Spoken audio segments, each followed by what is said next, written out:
disampaikan oleh guru kita Al-Mafrullah Kiai Haji Zainuddin MZ. Sahabat beriman yang dimuliakan Allah, tetaplah di channel ini karena kajian ini belum selesai dan masih banyak lagi hal-hal menarik yang akan disampaikan beliau. Selamat mendengarkan. Begitu pentingnya mempererat silaturahmi ini sampai Nabi berpesan, isnani la yanzurullahu ilaihima yaumal qiyamah qati'ur rahim wa jarus su'. Ada dua golongan manusia yang di akhirat nanti tidak akan dilihat oleh Allah, tidak akan diopeni oleh Allah, didiemin aja. Siapa mereka? Pertama, orang yang suka memutuskan silaturahmi. Yang kedua, tetangga yang jahat dengan tetangganya. Dua golongan manusia ini, pemutus silaturahmi, kemudian juga tetangga yang jahat dengan tetangganya, ini tidak akan dipandang oleh Allah di hari akhirat nanti. Jadi pererat silaturahmi, sebab kita ini zon politikan, makhluk yang bermasyarakat, yang tidak bisa hidup sendirian. Setiap kita memerlukan orang lain.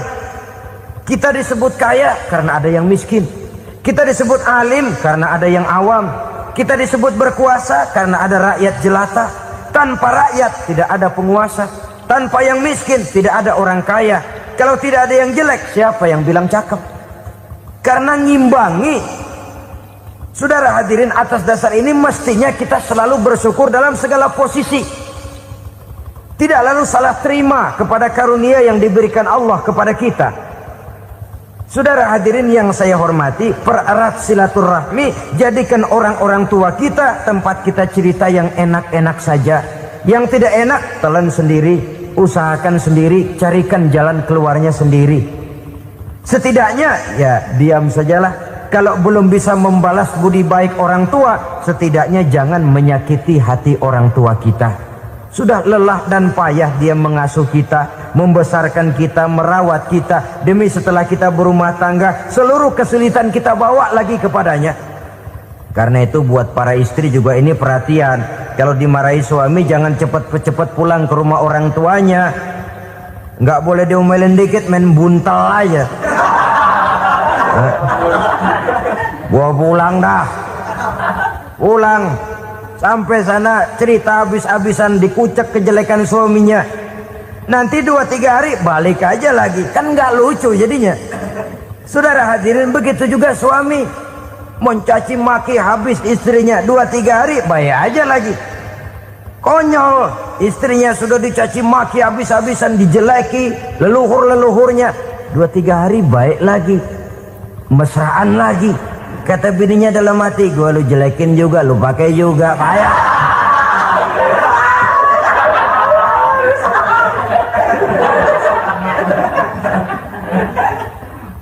Saudara hadirin yang saya muliakan, itulah sebabnya pada awal tadi saya katakan perlunya kita mempunyai timbangan baik sebagai suami maupun sebagai istri. Nah, dari mempererat silaturahmi ini akan terjalin rasa kekeluargaan. Maka tradisi arisan keluarga itu bagus sesungguhnya untuk mempererat silaturahmi. Cuma celakanya bukan silaturahmi yang jadi tujuan, arisannya itu yang jadi tujuan. Akibatnya apa? Kalau belum narik mah semangat banget datang dah. Begitu udah narik aja udahan. Itu celakanya. Akhirnya silaturahminya jadi nomor 2, arisan semata-mata yang menjadi tujuan. Sesungguhnya itu bagus untuk mempererat silaturahmi. Karena kalau kita dengan kita sesama saudara sudah tidak saling mau mengenal, bagaimana dengan anak-anak kita? Bagaimana dengan cucu-cucu kita? 2-3 generasi yang akan datang tentu akan lebih saling tidak mengenal lagi. Baiklah ya, yang keenam, suami istri yang bertujuan untuk mencapai keridhaan Allah itu selalu berusaha tolong menolong di dalam kebajikan.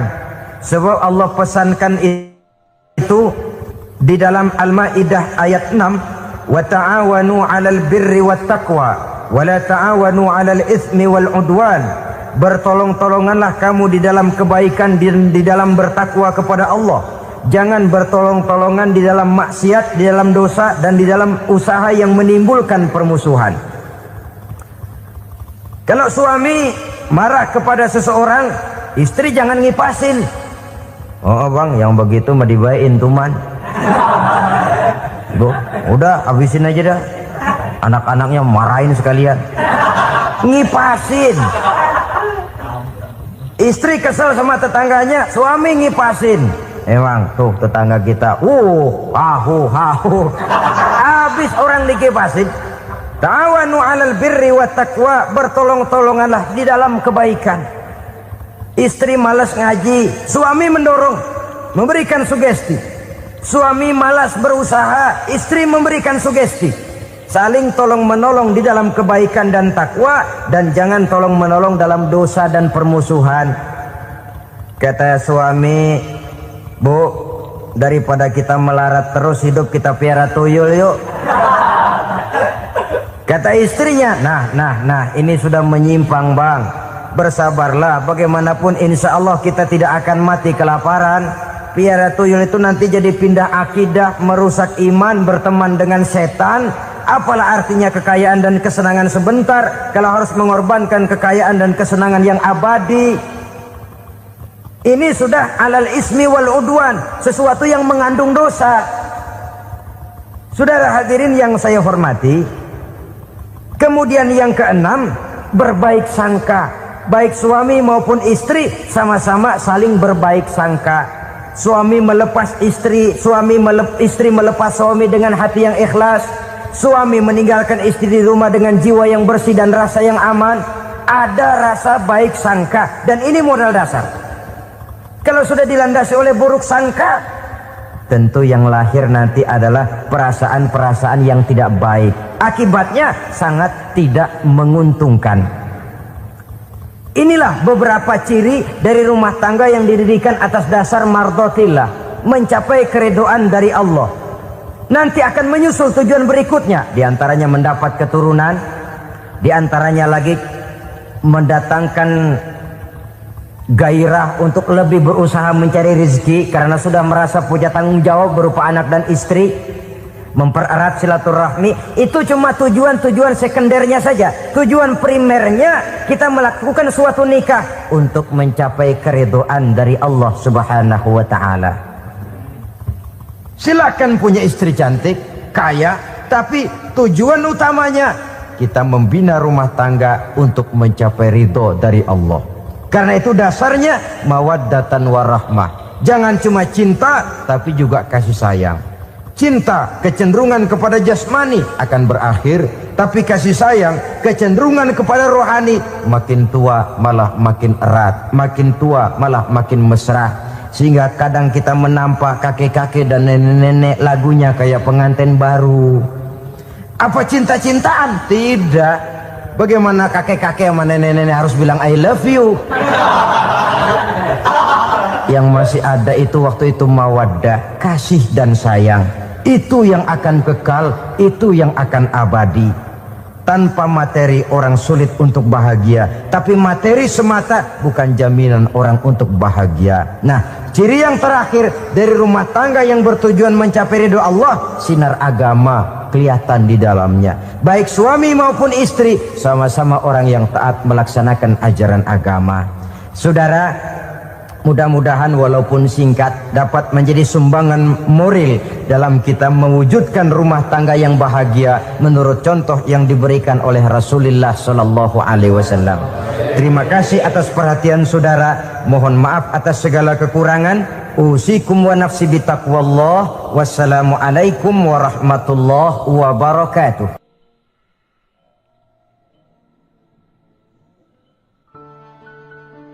Assalamualaikum warahmatullahi wabarakatuh.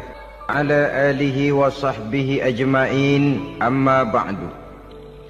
Saudara-saudara kaum muslimin rahimakumullah.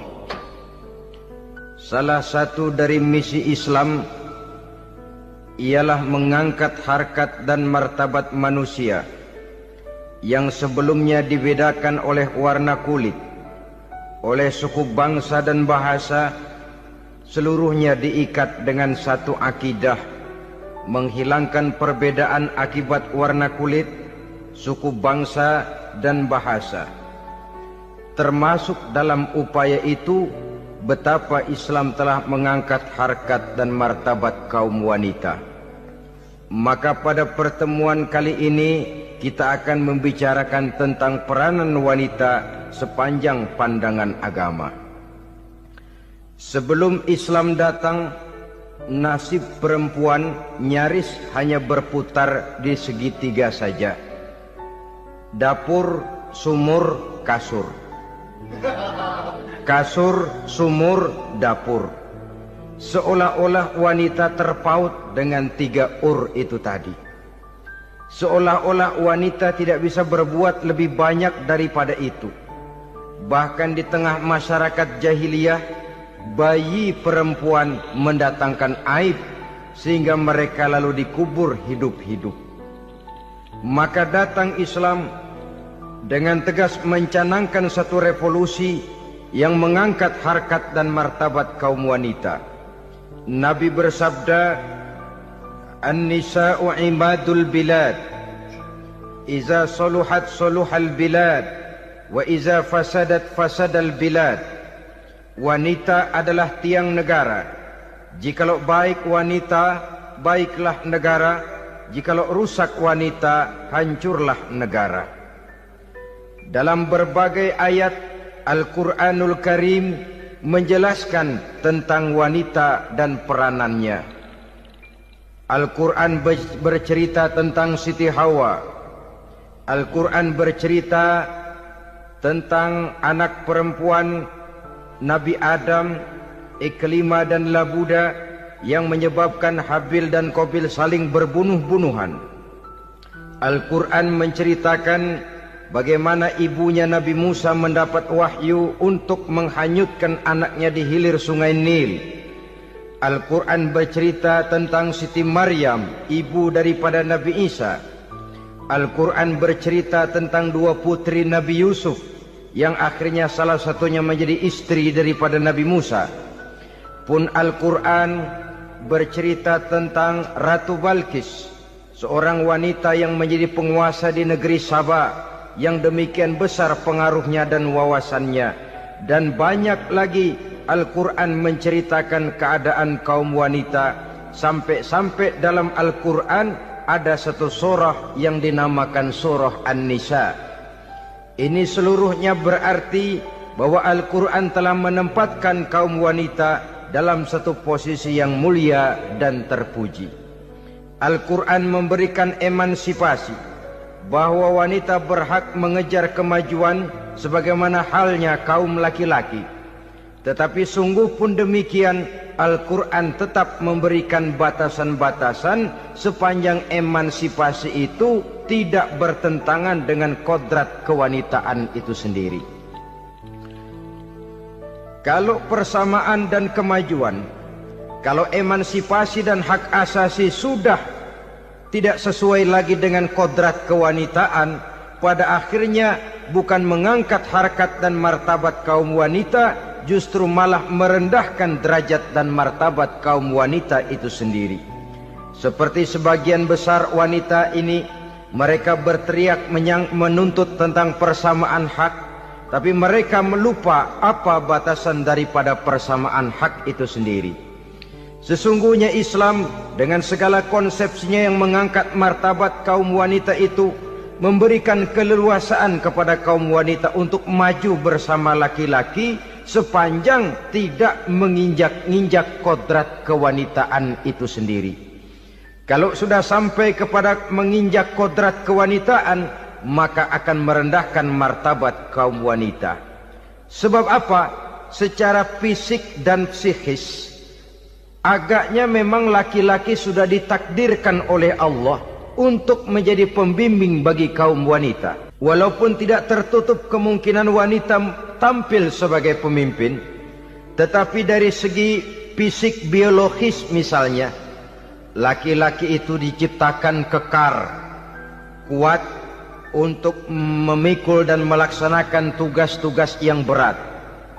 Sedangkan perempuan pada umumnya adalah lembut, ayu, lemot, denok, geboy, dan lain sebagainya.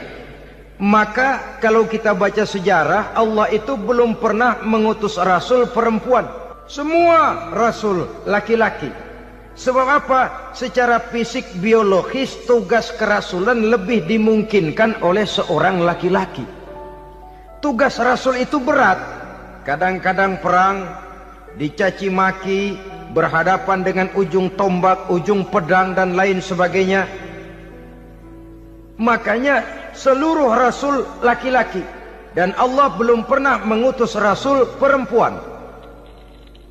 Dari segi lain, perempuan itu banyak terhalang untuk melaksanakan ajaran agama.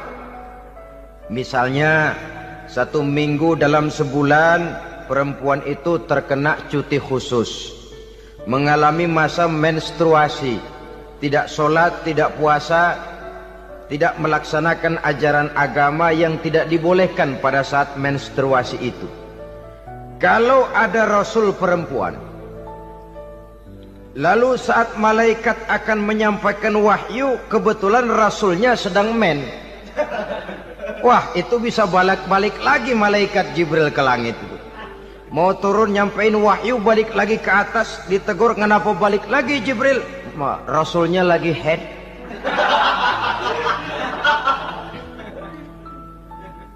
Atau pada saat agama dalam bahaya, agama dalam hinaan, agama dalam ancaman, rasulnya perempuan kebetulan sedang hamil besar. Apa lalu perang ditunda? Pengumuman perang ditunda saja sampai rasul melahirkan. Tentu lebih tidak mungkin lagi. Secara fisik biologis, laki-laki lebih memungkinkan untuk melaksanakan tugas kerasulan ini. Maka seluruh rasul yang diutus Allah adalah laki-laki. Saudara hadirin yang saya muliakan, sungguh pun demikian, Islam itu mengangkat martabat wanita sedemikian tinggi sebagai tiang negara yang menentukan jatuh dan bangunnya negara, yang ikut mewarnai bahkan menjadi warnanya suatu negara. Walaupun peranannya memang tidak begitu kelihatan, tapi sesungguhnya amat sangat menentukan.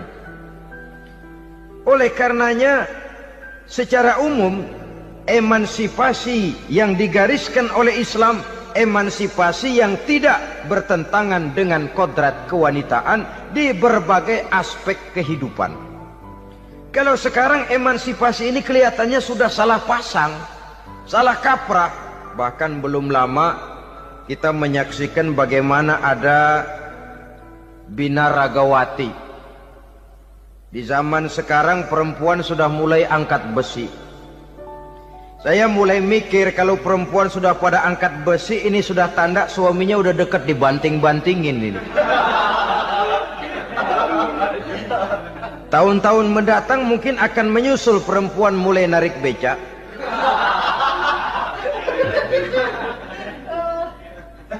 Nampaknya kan sudah tidak lagi mengindahkan kodratnya sebagai wanita. Ada olahraga yang hanya pantas dikerjakan oleh laki-laki. Oleh karena itu pada kesempatan ini kita akan mencoba melihat peranan wanita dari berbagai dimensinya. Yang pertama, peranan wanita sebagai istri. Adalah Rasul memilih istri pertamanya Sayyidatuna Khadijah radhiyallahu anha. Kalau pilihan utama beliau pertama kali nikah dengan Siti Khadijah, jelas itu pilihannya bukan karena kecantikan. Kenapa? Beliau nikahi Siti Khadijah dalam usia 40 tahun Khadijah dan 25 tahun Rasul. Statusnya janda pula. Kalau beliau seorang pemburu kembang, pemburu bunga, kenapa mesti nikah dengan janda berumur 40 tahun? Sedangkan beliau waktu itu masih berumur 25 tahun. Apa sasaran utamanya? Bisa kita lihat nanti. Setelah beliau diangkat menjadi Rasul, ternyata Khadijah lebih daripada seorang istri. Beliau masuk ke dalam staf Nabi. Orang lain beliau belum beriman, beliau malah beriman lebih dahulu sebagai perempuan pertama yang masuk Islam. Orang lain memusuhi Nabi, beliau malah mengorbankan hartanya untuk membantu perjuangan Nabi. istri setia semacam ini, dengan peranannya sebagai istri yang sedemikian rupa, memberikan andil yang sangat besar bagi kesuksesan dan keberhasilan seorang suami. Sebaliknya, seorang istri bisa mempengaruhi suaminya. Seorang suami yang jujur, polos, lugu, sederhana, bisa jadi koruptor ulung kalau didorong-dorong oleh istrinya. Seorang istri Pak Lurah memang tidak ikut mengatur kelurahan, tapi dia bisa mewarnai suaminya. Seorang istri gubernur memang tidak ikut mengatur provinsi, tapi dia bisa mewarnai suaminya. Sepanjang warnanya positif, tentu sangat baik dan sangat diharapkan. Tetapi kalau warnanya negatif, kiamatlah akibatnya umat ini. Oleh sebab itu, peran pertama dari kaum wanita sesungguhnya adalah sebagai istri yang mendampingi suami untuk mengolah dan melaksanakan tugas-tugas besar. Dari seorang yang paling kecil sampai kepada seorang yang punya jabatan paling tinggi sekalipun, pengaruh dan peranan istri memang sangat menentukan. Saudara hadirin kaum muslimin rahimakumullah. Itulah sebabnya Nabi menikah dengan Siti Khadijah. Dan lebih dari itu, sebelum menikah dengan Nabi, Siti Khadijah itu sudah terkenal sebagai pengusaha wanita, business girl kalau bahasa sekarang ini. Bahkan jaringan bisnisnya tidak hanya Mekah saja, tidak hanya antar kota, bahkan sudah antar negara. Dari Mekah ke Syam, dari Mekah ke Madinah dan lain sebagainya, yang bahkan kita tahu Rasul pada mulanya pun ikut membantu perdagangannya Siti Khadijah radhiyallahu anha ini. Jadi kalau bercermin dari karier Siti Khadijah, boleh saja wanita bergerak di bidang bisnis, asal memang profesi, bukan karena dengan senjata dan modal kecantikan lalu membujuk dan meraih orang sampai telap sehingga bisnisnya berjalan lancar dengan jalan menjual kecantikannya. Tidak, bergerak di bidang bisnis yang memang profesinya di situ. Tidak ada salahnya. Bisa saja perempuan menjadi bisnis girl seperti yang dicontohkan oleh Siti Khadijah radhiyallahu anha ini. Sebab itu, kontes-kontesan yang hanya bertitik kepada rupa yang ayu saja, rupa yang cantik saja, sesungguhnya bukan hanya tidak bermanfaat, tapi saya pikir juga sangat tidak mendidik. Yang mengajar anak-anak remaja putri kita untuk berlomba-lomba hidup dalam kepalsuan. Alis mata palsu, hidung pesek dimancungin palsu, operasi plastik. Alis matanya dikerik bikin yang palsu, tai lalat lagi bikin yang palsu, gincu bibir dimerahin palsu. Seluruhnya hidup dalam kepalsuan. Akan lebih baik kalau kita ini misalnya mengadakan kontes yang menitik beratkan kepada ketinggian IQ, kecerdasan, kemampuan, skill, keahlian dan kemampuan. Tidak hanya dititik beratkan kepada rupa yang ayu dan cantik semata-mata. Sebab di samping manfaatnya diragukan, juga sangat tidak mendidik buat generasi yang akan datang. Terutama ibu-ibu, peran utama wanita sesungguhnya adalah sebagai istri mendampingi suami dalam melaksanakan tugas-tugas besar.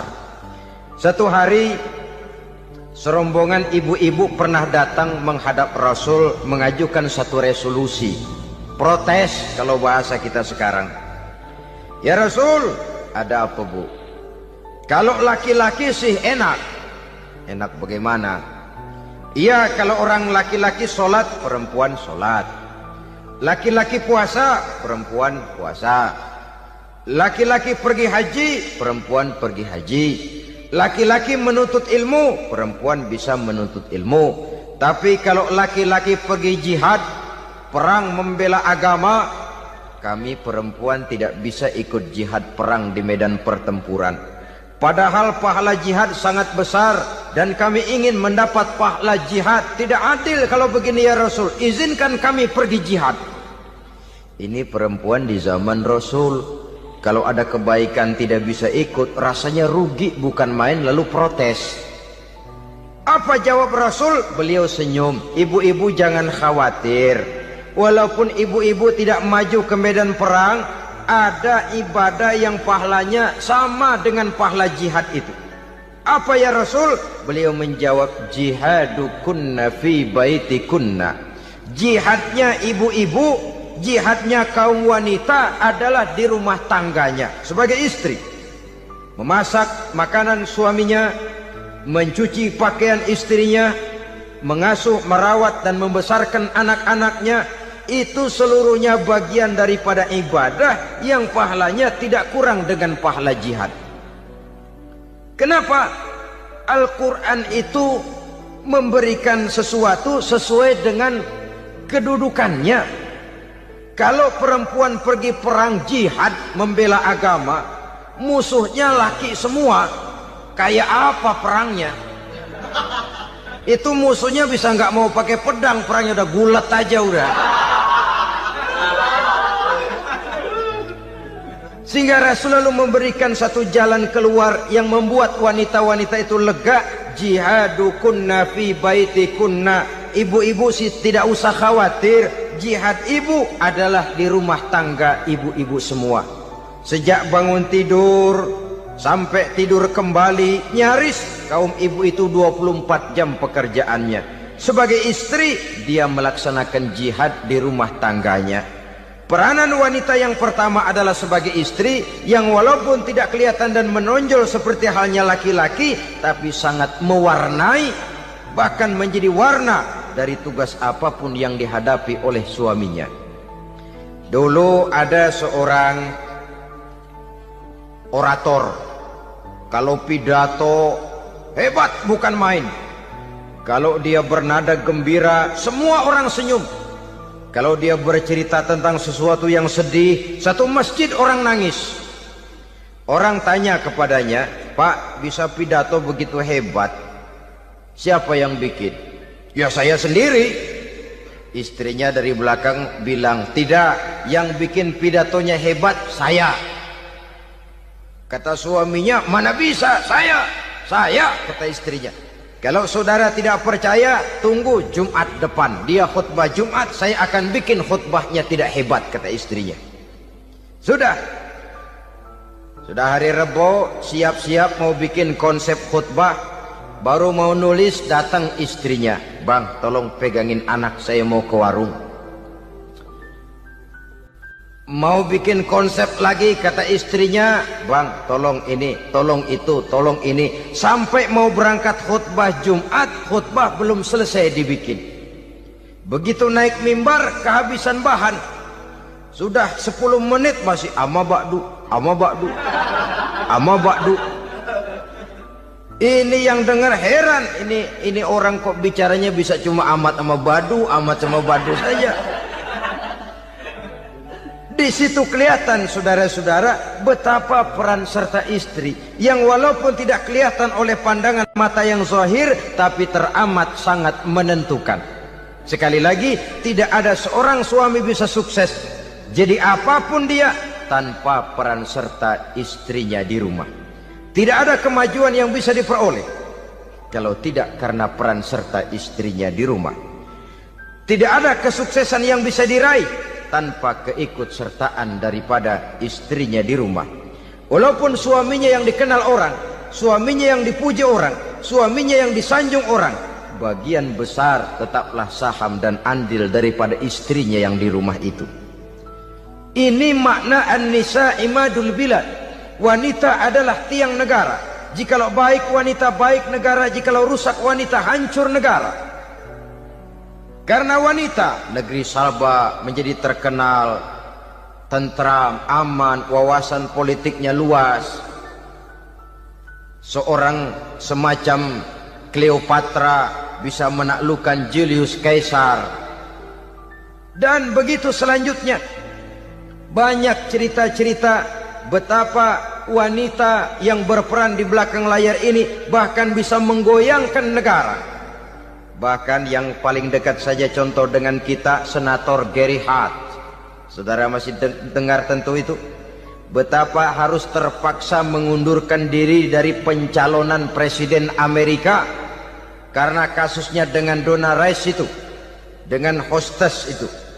Betapa di sini seorang perempuan atau seorang wanita sanggup membongkar seseorang yang punya masa depan ceria untuk menuju kursi kepresidenan dari suatu negara adidaya seperti Amerika, bisa gagal berantakan karena skandalnya itu. Apa penyebabnya? Wanita. Tapi wanita juga bisa menyebabkan menjadi cambuk majunya laki-laki. Wanita juga bisa menghancurkan dan mengubur laki-laki.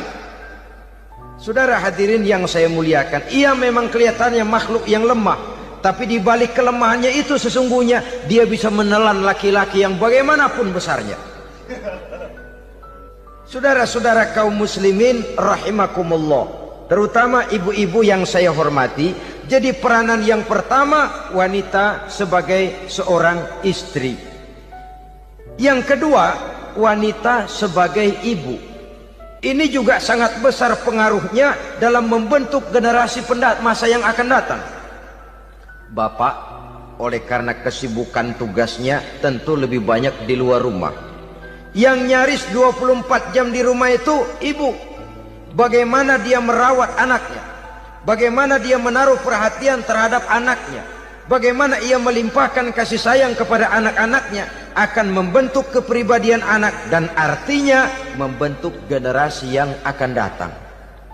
Kalau seorang ibu sudah cuek-cuek saja kepada anaknya, padahal Quran mengatakan al-jannatu tahta aqdamil ummahat, surga di bawah telapak kaki ibu. Hadis ini bisa kita artikan macam-macam. Pertama, anak tidak akan mendapat kebahagiaan tanpa ridho daripada ibunya. Kedua, ibu adalah wanita agung yang harus ditaati. Ketiga, neraka atau surga anak bergantung kepada ibu, bagaimana dia mewarnai anak. Kalau ibunya cuek-cuek saja sama anaknya, dan sering jadi contoh klasik, kalau anak ayamnya beduk maghrib belum pulang, satu RT dicariin, hansip diundang, kalau perlu dan ramil dilaporin. Tapi kalau anak gadisnya jam 12 tengah malam belum pulang, ibu tenang saja Pak. Tidak tergerak dan tidak tertarik hatinya. Ya tentu tidak semua. Kalau sudah begitu, bukankah hakikatnya ibu sudah menciptakan neraka buat anaknya sendiri?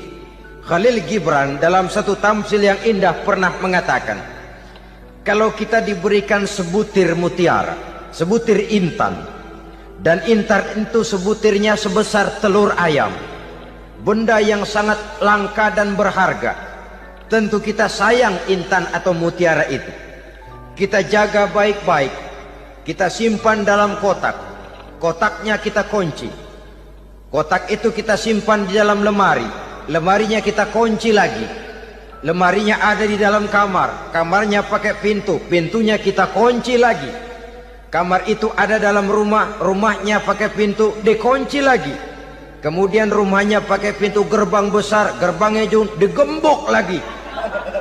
Untuk menjaga intan itu jangan sampai hilang, begitu usaha kita berlapis-lapis. Dan intan itu sudah diberikan kepada kita, kata Khalil Gibran. Apa dia? Anak-anak yang diamanahkan Allah kepada kita. Itu intan-intan mahal, itu mutiara-mutiara pilihan yang dititipkan dan diamanahkan untuk kita jaga sebaik-baiknya. Haruskah dia sia-sia di tangan kita? Haruskah dia merana jatuh di tangan ibu yang tidak punya tanggung jawab? Saudara hadirin yang saya muliakan, oleh karenanya peranan sebagai ibu ini sangat menentukan bagi pembentukan generasi yang akan datang.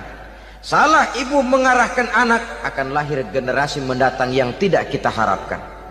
Sehingga Nabi bersabda, kullu mauludin yuladu 'alal fitrah fa abawayhi yuhawwidanihi aw yunassiranihi aw yumajjisanihi. Setiap bayi dilahirkan dalam keadaan suci, setiap bayi dilahirkan dalam keadaan bersih, tidak punya dosa. Islam tidak mengenal dosa warisan. Semua saja bayi lahir dalam keadaan suci dan bersih. Kalau demikian lalu bagaimana? kata Nabi, ibu bapaknya lah yang kelak akan menjadikan anak itu sebagai Yahudi, yang kelak menjadikan itu anak itu sebagai Nasrani, atau menjadikan anak itu sebagai Majusi. Ibu bapaknya yang mewarnai anak. Ibaratnya anak itu kertas putih, mau ditulis tinta hijau warnanya hijau, mau ditulis tinta merah warnanya merah, mau ditulis tinta hitam pun warnanya hitam. Oleh karena itu pembentukan anak yang soleh secara mental sesungguhnya sudah diwarnai oleh kebiasaan ibu bapak dalam pergaulan di rumah tangganya secara mental. Sehingga dengan demikian saudara-saudara, salah kaprah ibu dalam mengarahkan anak-anaknya akan melahirkan generasi penerus yang sungguh-sungguh tidak kita harapkan, dan pada gilirannya akan membahayakan perkembangan bangsa dan negara, membahayakan kita sebagai suatu umat.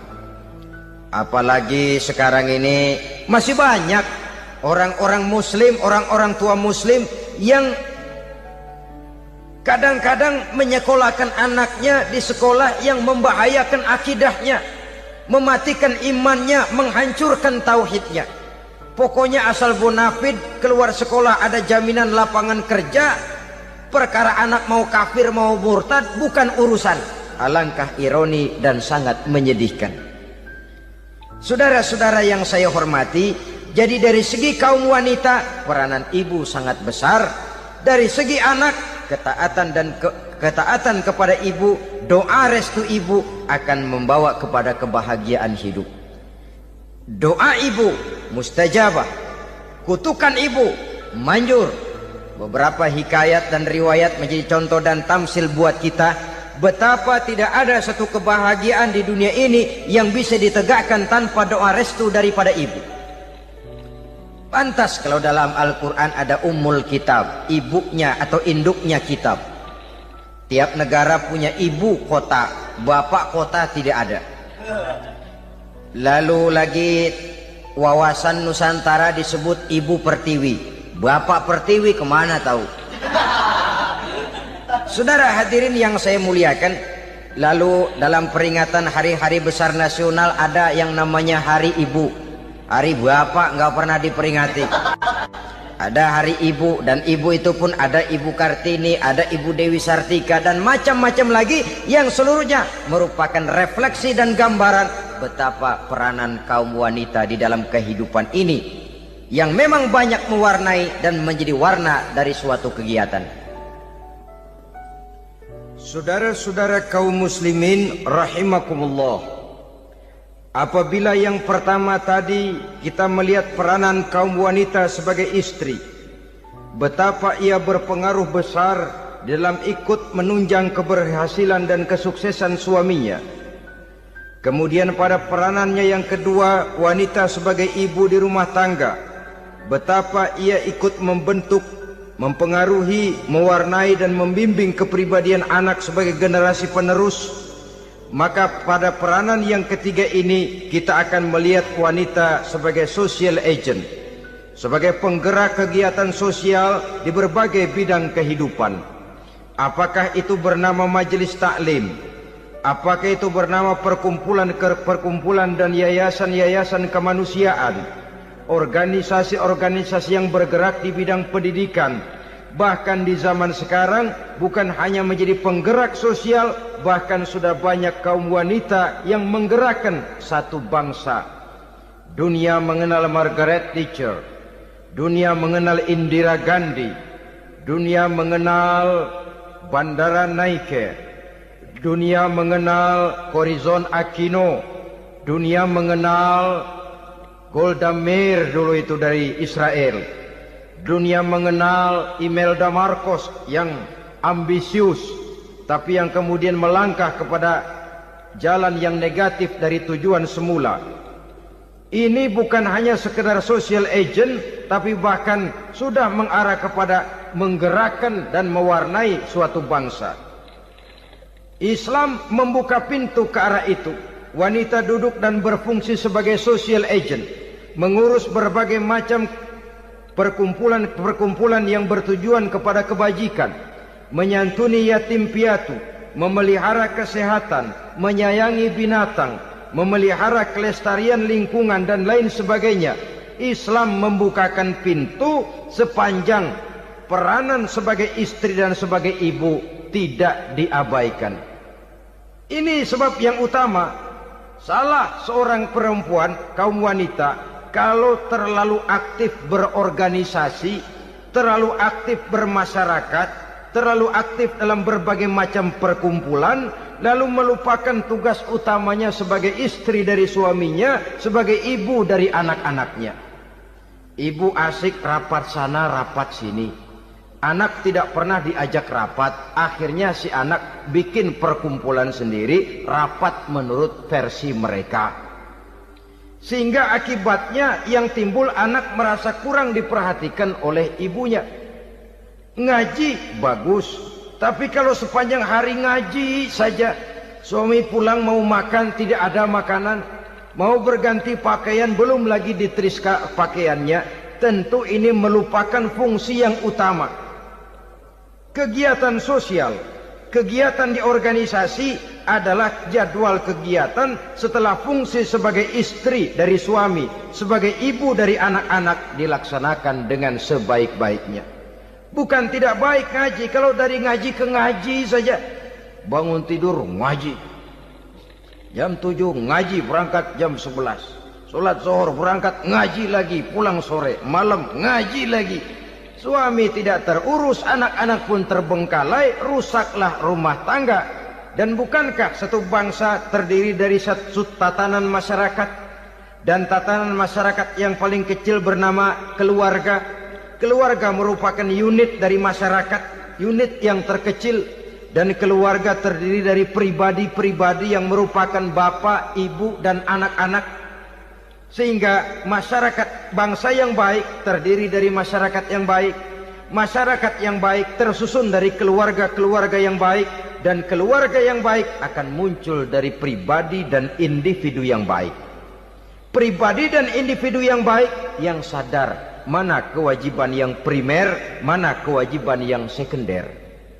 Sebagai social agent, dia lalu mawas diri dengan tetap mempertimbangkan kodrat kewanitaannya itu tadi. Saya ikut prihatin kalau ada perempuan main sepak bola.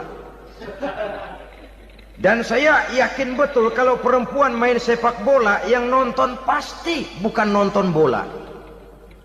Ya mungkin bola juga, tapi bola yang mana? Itu wallahu a'lam. Boy, ya dicari olahraga yang sesuai dengan kodrat kewanitaan begitu. Dicarilah olahraga yang sesuai dengan kodrat kewanitaan. Sepak bola sudah maju, ya belakangan saya katakan tadi muncul lagi wanita angkat besi. Belakangan bisa kita bayangkan wanita main tinju. Babak belur sudah kalau sudah begitu.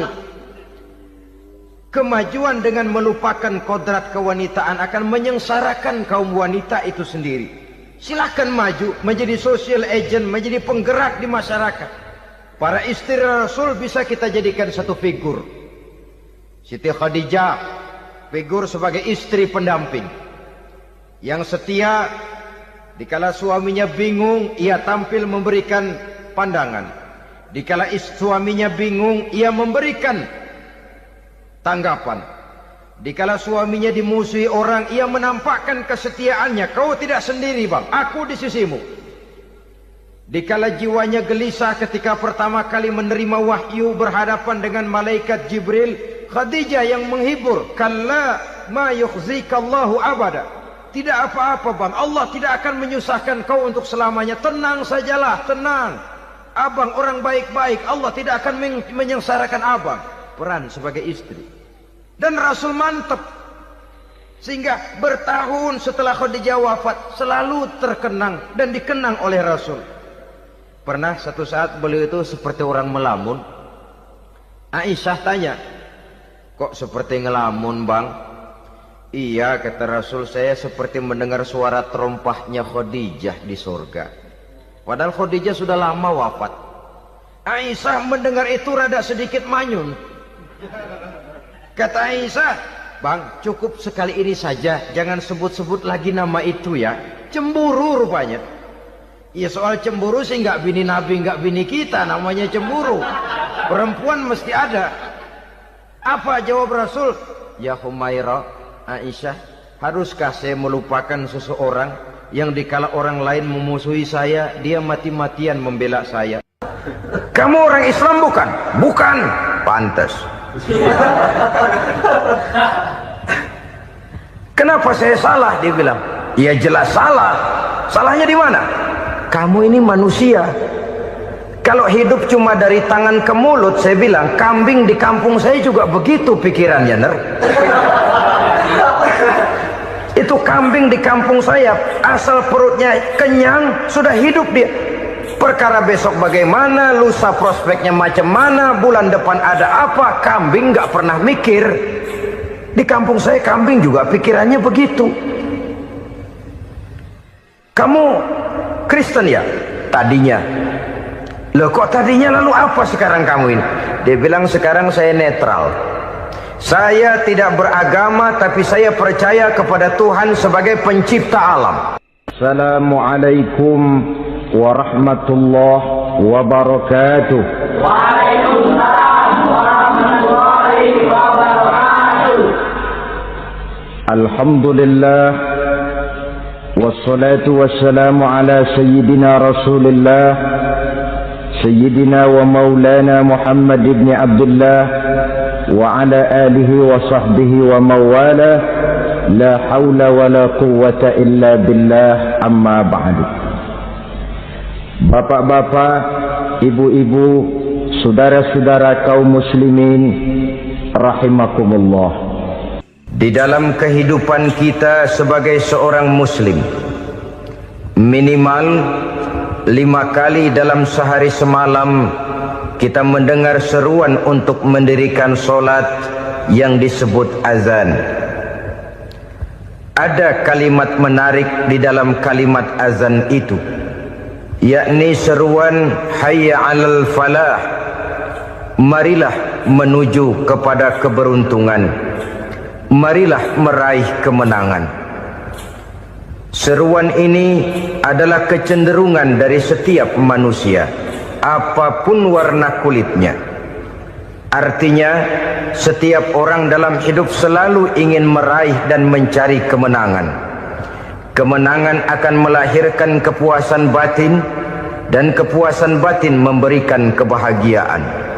Sedangkan kekalahan melahirkan penderitaan batin, dan penderitaan batin menjerumuskan seseorang di dalam berbagai bentuk kerugian. Jikalau inilah seruan azan, maka masalahnya ialah apa yang menyebabkan kita meraih kemenangan. Al-Quranul Karim memberikan tuntunan dan ajaran kepada kita bahwa orang-orang yang memperoleh kemenangan itu tidak lain adalah orang-orang yang bertakwa. Hanyalah mereka yang bertakwa kepada Allah Subhanahu wa ta'ala pada akhirnya akan tampil sebagai pemenang. Lalu siapa orang yang bertakwa itu? Dijelaskan dalam awal-awal Al-Baqarah, orang yang bertakwa yang akan meraih kemenangan. Pertama, allazina yu'minuna bil ghaib, yaitu orang-orang yang beriman kepada yang gaib. Percaya bahwa ada alam yang gaib, alam yang abstrak, alam yang tidak bisa dijangkau oleh salah satu daripada panca indera kita. Mereka percaya dan beriman kepada adanya malaikat, beriman kepada adanya iblis dan jin, beriman kepada adanya alam kubur, beriman kepada adanya alam mahsyar, beriman kepada adanya alam akhirat, beriman kepada adanya surga dan neraka. Beriman bukan cuma sekedar beriman dalam ucapan bibir saja, tetapi beriman yang nilai iman itu mampu mewarnai gerak dan gaya hidupnya. Iman yang meresap sampai ke tulang sumsum, kemudian memberikan dampak positif di dalam kehidupan manusia. Alam, kita tahu adalah sesuatu yang selain Allah, dan Allah bukanlah alam. Apapun namanya selain daripada Allah itu adalah alam. Alam pada hakikatnya terbagi menjadi dua. Ada alam syahadah, alam nyata, alam konkret, alam yang bisa dijangkau oleh salah satu indera kita. Kemudian ada alam ghaib, alam yang tidak bisa dijangkau oleh panca indera kita, alam metafisika, alam abstrak, alam yang wajib kita imani keberadaannya. Kita percaya bahwa malaikat itu ada, kita percaya kepada jin, bahwa jin itu ada, kita percaya kepada adanya iblis dan setan. Bukan percaya kepada iblis dan setannya, percaya bahwa iblis dan setan itu ada. Itu termasuk salah satu daripada sifat orang yang bertakwa kepada Allah. Saudara-saudara kaum muslimin rahimakumullah, kecenderungan pembangunan yang lebih bersifat materialistis biasanya menggeser aspek kehidupan rohani. Orang berpikir empirik, dan dalam pola pikir yang demikian maka alam gaib tidak lagi mendapat perhatian. Aspek kehidupan yang bersifat rohaniah malah mulai ditinggalkan. Akibatnya terjadilah kepincangan di dalam kehidupan kita. Pernah ada satu pengalaman pribadi dalam perjalanan kembali ke tanah air. Dalam pesawat di sebelah kanan saya duduklah seorang Jerman namanya Heiner Simonsen. Iseng saya ajak kenalan, saya ajak ngobrol, saya tanya dia. Saya bilang, Mas Heiner ini, kalau pesawat yang kita tumpangi ini jatuh ke bawah, kira-kira apa yang bakal terjadi, Mas? Dia bilang, kita semua akan mati. Begitu? Iya. Oke. Apa itu mati? Tanya saya. Dia bilang, untuk tahu apa itu mati, kita harus tahu lebih dahulu apa itu hidup. Saya pikir nih bule bisa ngomong juga. Baiklah kata saya. Apa hidup menurut Anda itu? Oh, hidup itu dia bilang, kalau seluruh anggota badan kita bekerja secara normal, paru-paru memompa darah secara normal, jantung berdetak secara normal, sel-sel tubuh bekerja secara fit, dan organisme tubuh hanya mau bekerja secara normal, dia bilang, kalau kita memberi makan yang cukup, menu yang teratur, dan gizi yang lengkap. Saya bilang, kesimpulannya apa, Ner? Dia jawab, hidup adalah dari tangan ke mulut. Life is from the hand to the mouth, kata dia. Hidup adalah dari tangan ke mulut. Jadi masalah hidup tidak lebih daripada masalah isi perut. Orang pergi pagi, pulang sore, peras keringat, banting tulang, perut yang dibelain. Saya bilang, you are wrong. Sampean salah, Ner. Kamu orang Islam bukan? Bukan. Pantas. Kenapa saya salah? Dia bilang. Ya jelas salah. Salahnya di mana? Kamu ini manusia. Kalau hidup cuma dari tangan ke mulut, saya bilang, kambing di kampung saya juga begitu pikirannya, Ner. Itu kambing di kampung saya, asal perutnya kenyang, sudah hidup dia. Perkara besok bagaimana, lusa prospeknya macam mana, bulan depan ada apa, kambing nggak pernah mikir. Di kampung saya kambing juga pikirannya begitu. Kamu Kristen ya? Tadinya. Loh kok tadinya, lalu apa sekarang kamu ini? Dia bilang, sekarang saya netral. Saya tidak beragama, tapi saya percaya kepada Tuhan sebagai pencipta alam. Saya ingat benar dia bilang, I haven't any religious, but I believe to God as the creator of the world. Kenapa bisa netral begitu, Ner? Habis saya bingung katanya. Islam bilang Islam baik, Kristen bilang Kristen baik, Hindu Buddha bilang Hindu Buddha baik, semua agama baik. Saya netral sekalian, nggak beragama. Yang penting saya percaya kepada Tuhan. Saya bilang, Ner, kamu ini kayak orang mau beli celana. Lalu bingung. Yang satu bilang Levi's bagus, yang satu bilang Blue Jean hebat, yang satu bilang Wool England hebat. Celana ini hebat, celana itu bagus, celana ini hebat. Semua celana bagus, kamu bingung. Akhirnya netral, tidak pakai celana. Itu juga salah. Saya pikir-pikir, kemudian saya melihat bahwa dua pola berpikir Henner ini nampaknya sudah mulai menggejala di lingkungan masyarakat bangsa kita. Disadari atau tidak, secara jujur kita harus berkata, dua pola pemikiran Henner ini mulai berkembang di tengah masyarakat bangsa kita. Pertama, pola pikir materialisme. Hidup adalah dari tangan ke mulut. Masalah hidup tidak lebih masalah isi perut. Itu yang perlu dibela, dan disitulah arti kehidupan. Pergi pagi, pulang sore, peras keringat, banting tulang untuk mempertahankan perut. Kalau sudah kemari cara orang berpikir, maka buat apa percaya kepada yang gaib? Untuk apa sholat? Untuk apa puasa? Untuk apa zakat? Untuk apa menghadiri majelis taklim? Tanpa kepercayaan kepada yang gaib, hidup berjalan menurut alur empiris dan materialis. Kalau sudah ke sana cara orang berpikir, biasanya orang lalu cenderung menghalalkan segala cara. Hanyalah orang yang percaya bahwa akhirat ada. Hanyalah orang yang percaya bahwa alam kubur itu ada. Hanyalah orang yang percaya bahwa malaikat itu ada, hidupnya akan lebih terarah dan terkendali. Karena kepercayaan kepada yang gaib, yang merupakan fase daripada kehidupan setelah hidup yang sekarang ini, mewarnai gerak pribadi seseorang di dalam dia melakukan kegiatan hidupnya.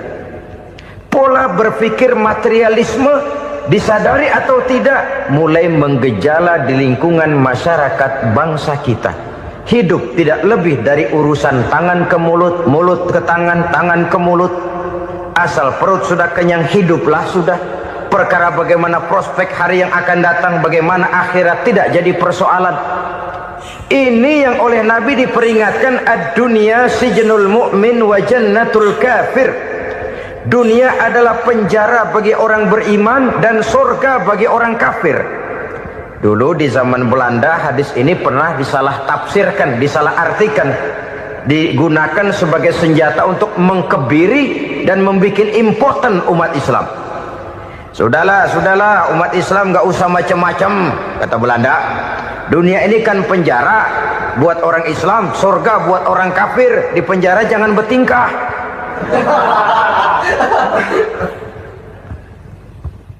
Pengertiannya tidak begitu. Dunia adalah penjara bagi orang mukmin. Artinya dalam kehidupan dunia seorang mukmin tidak bebas memperturutkan hawa nafsunya. Di penjara hawa nafsunya itu. Sebaliknya, surga bagi orang-orang kafir. Buat orang kafir, surgalah dunia ini.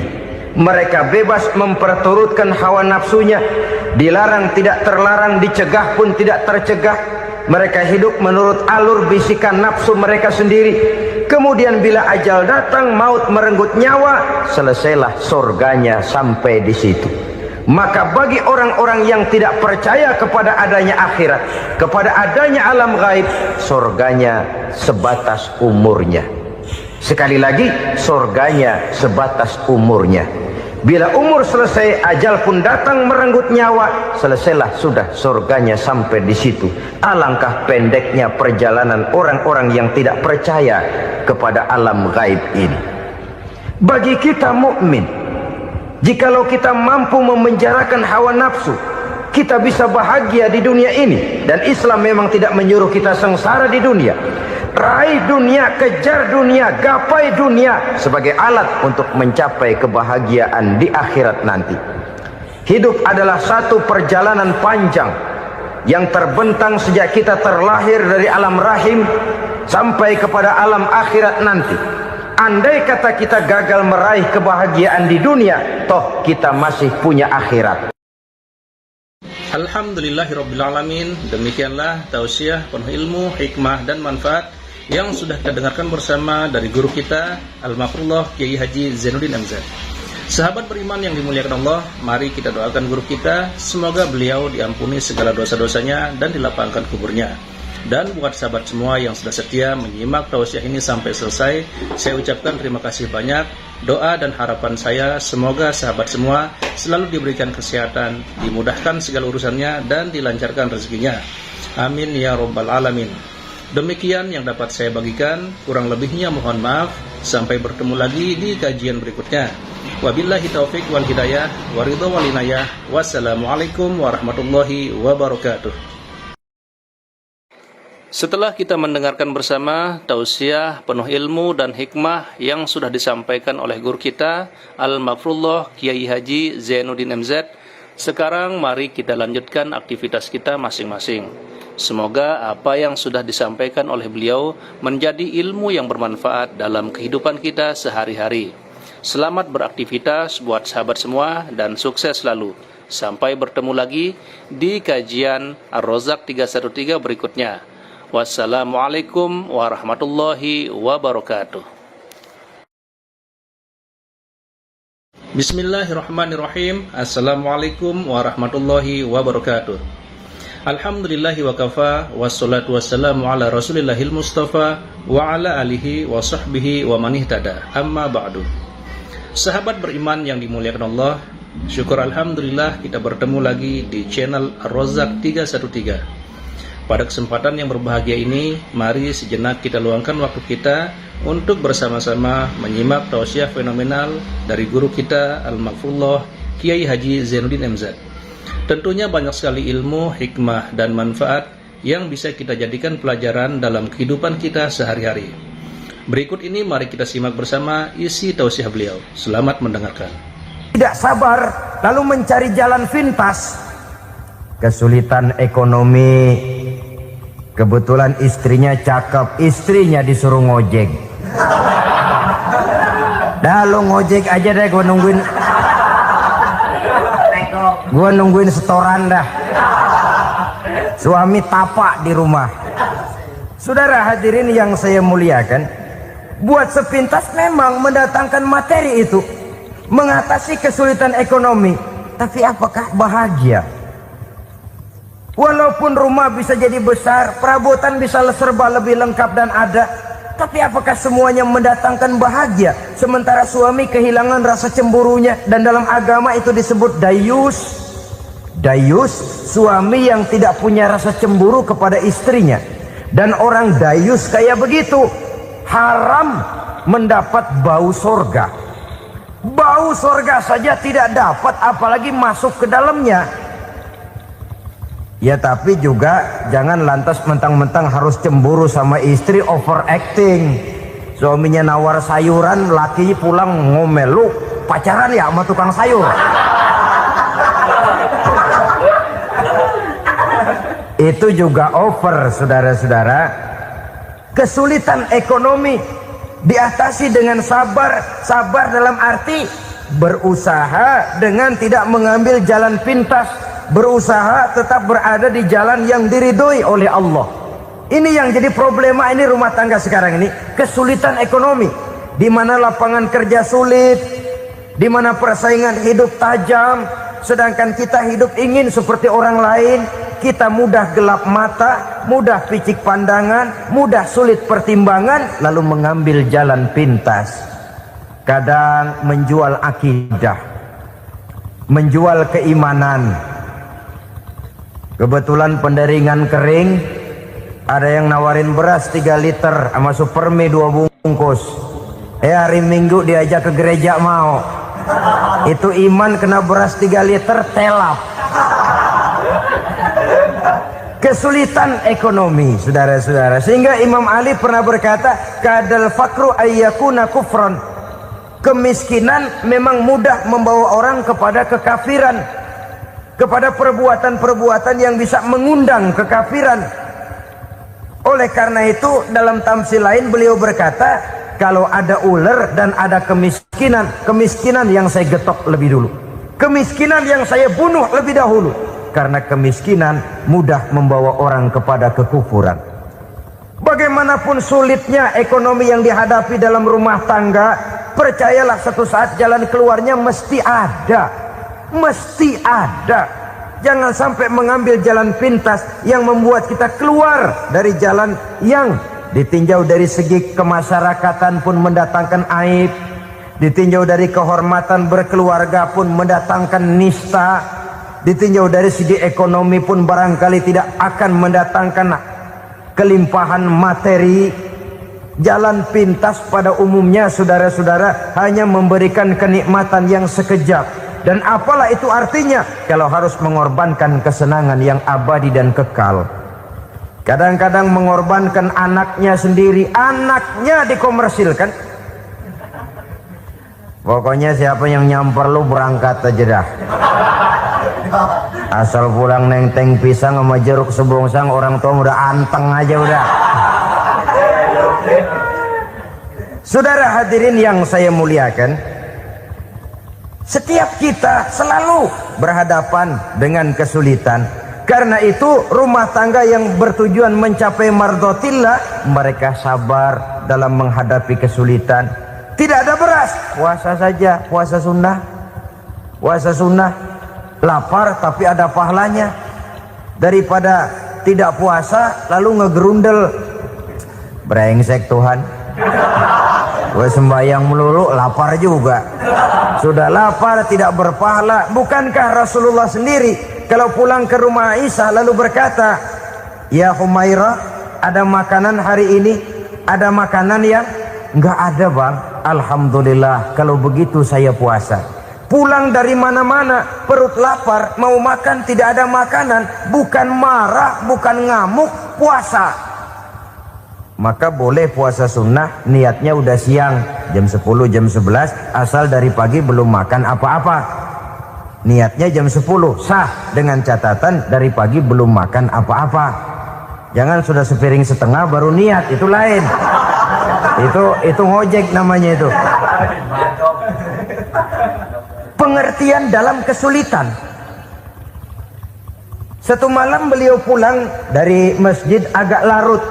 Habis ngajar banyak yang bertanya, ketuk pintu, "Assalamualaikum, Assalamualaikum." 3 kali beliau memberi salam, tidak ada jawaban, tidak dibukakan pintu. Rupanya istri beliau lelah bekerja di waktu siang, tidurnya pules benar.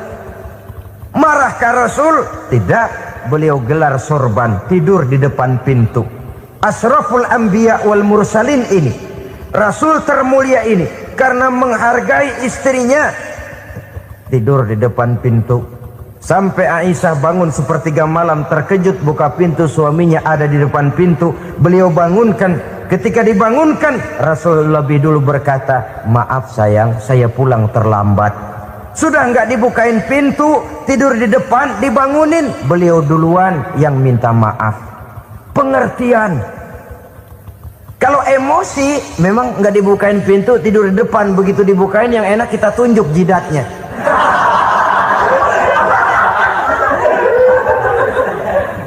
Saudara hadirin yang saya muliakan, kesulitan di dalam kehidupan merupakan